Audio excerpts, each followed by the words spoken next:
And we begin this Sunday morning with corruption in America's most important intelligence agencies and what Congress is planning to do about it. The FBI, the CIA, the NIH, the Department of Homeland Security, all under fire for abusing their power, colluding with big tech to change a presidential election, to suppress truth and amplify lies, all the while targeting ordinary Americans who do not agree with the narrative and encouraging a free-for-all of America with wide-open borders, while also funding a deadly virus and then participating in a cover-up of it. As the year comes to a close, it is time for some answers. Here's former DNI John Ratcliffe on this program last weekend. This was a domestic disinformation campaign. It involved Democrats like Adam Schiff on the House Intelligence Committee. It involved members of the media.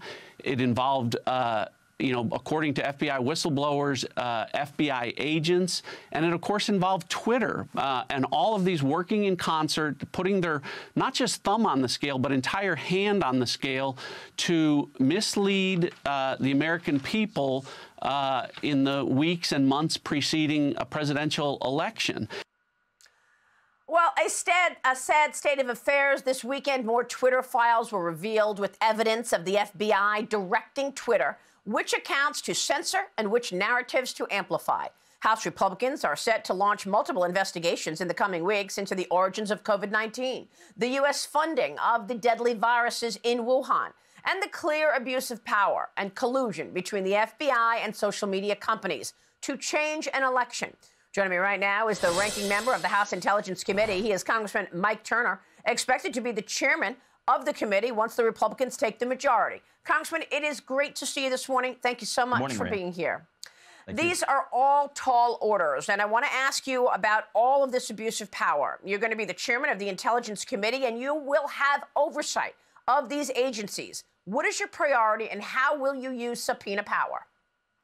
Well, our committee became aware of these activities earlier this year, and I want to thank Elon Musk for bringing forward the information that he had, because while we pursue the intelligence community to try to hold them accountable, while we're doing that, Elon Musk is showing what's happening on the other side with the willing partners, the mainstream media, social media, and really exposing the coordination that was occurring between the FBI and them. Now, it is my understanding from our contacts that we've had with the FBI that there are secret files that the FBI has of these contacts that they were having with social media and with mainstream media. And it has been our objective to get a hold of those files, to see the extent of this so we can stop it, we can cut off the funding and prevent, obviously, average Americans being impacted by FBI actions. They have been resistant to this point, and we certainly intend to pursue subpoena power to expose the extent to which the FBI has been doing this. So you have already then put a request out there for documents from the FBI. Is that what you're saying? What have you learned so far? Well, the FBI had, under the cover of saying that they were pursuing foreign malign influence, had really exploded into an activities that involved engaging with mainstream media and social media and really impacting what is the normal debate of democracy. Now, what's very troubling here, in my opinion, this was not based on intelligence. You had John Ratcliffe on your own show saying, for example, the Hunter Biden laptop, which the FBI was trying to intervene and saying that was Russian misinformation. He said there was no intelligence that substantiated that. I believe that in the end, we will find that there's no intelligence that supports the FBI doing this, that this is a campaign by the FBI that really is outside of the bounds of anything we would expect them to do, and certainly, very constitutionally troubling. Yeah, I mean, Elon Musk has revealed a lot, but you've got people like Devin Nunes, even Jack Dorsey, for God's sakes, the former founder, the CEO of the company, saying, release it all. So are you going to subpoena Twitter files? Are you going to subpoena this information so that you have this in your purview to go through? And are you going to subpoena the FBI and DOJ players who were doing this? We are definitely pursuing the Department of Justice and also the FBI. And luckily, the January 6th committee has established some great legal precedent that shows that Congress has full access. So they're going to have very much a difficult time trying to prevent us getting those documents. And I think it will show a very troubling pattern. We're also going to be looking for who's the mastermind. And since this is not based on intelligence, this is not foreign malign actors, that the malign actors turn out to be the FBI themselves. Who is it that's coordinating this? How can we cut off the money, prohibit this in the future? And we will use our subpoena power to track that down and make certain that this doesn't happen again. So you can cut off the money then. You can defund this operation, you believe? Oh, absolutely. Absolutely. And since the Republicans are taking the House, this will be one of the #1 targets to make certain that the FBI does not fund this activity, which is clearly, beyond the scope of what the FBI should be doing and very constitutionally troubling. Well, I mean, all of this in the face of the Chinese Communist Party also hovering, wanting to overtake the United States as the #1 superpower. It comes as the Republicans on your committee, the House Intel Committee, detailed a new report that there are indications that COVID-19 may be tied to China's biological weapons program, that it spilled over into the general population during an incident, a mistake at the Wuhan lab. This is something that I have reported on before, that this was tied to the bioweapons program. What can you tell us? Because President Biden has met with Xi Jinping at least 5 times, once in person in the last year, and not once did he bring up the origins of COVID-19. We have no evidence that he did. What can you tell us about this bioweapons program?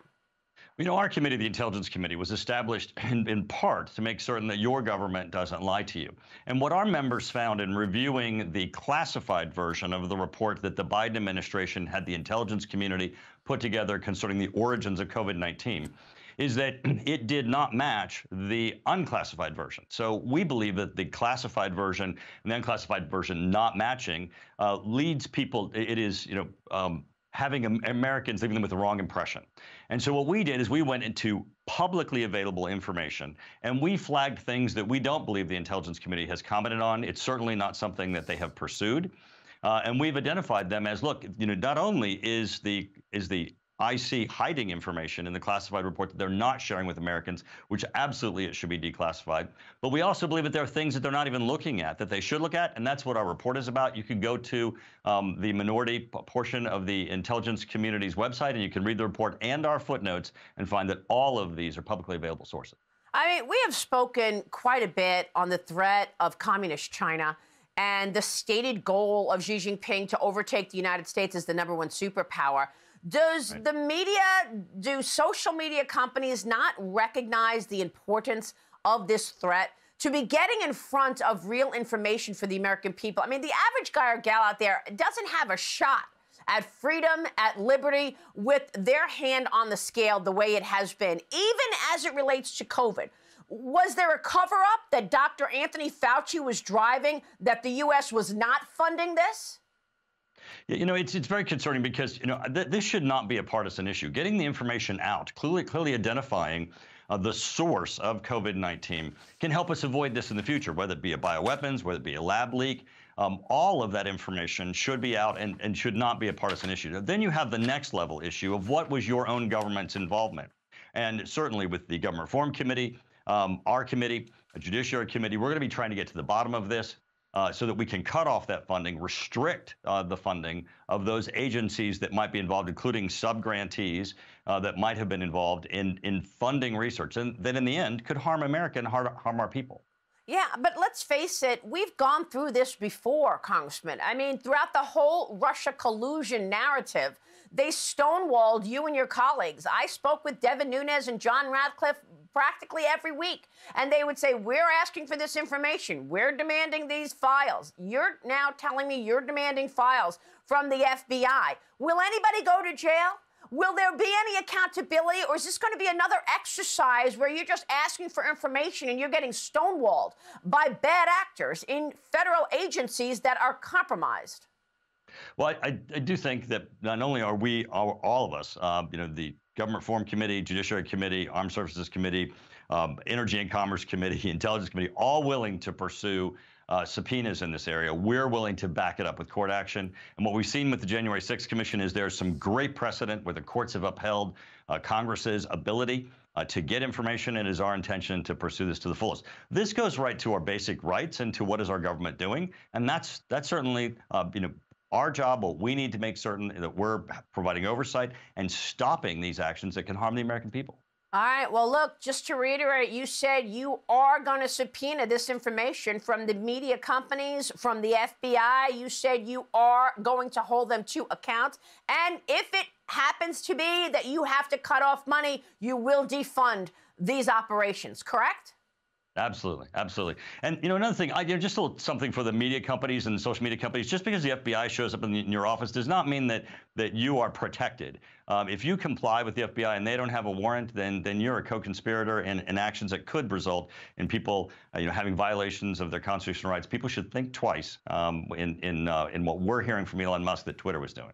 And I guess companies as well, given the fact that we know that AT&T turned over lots of communications from congressmen and women because the Democrats went to AT&T to get that internal communications, and AT&T did it.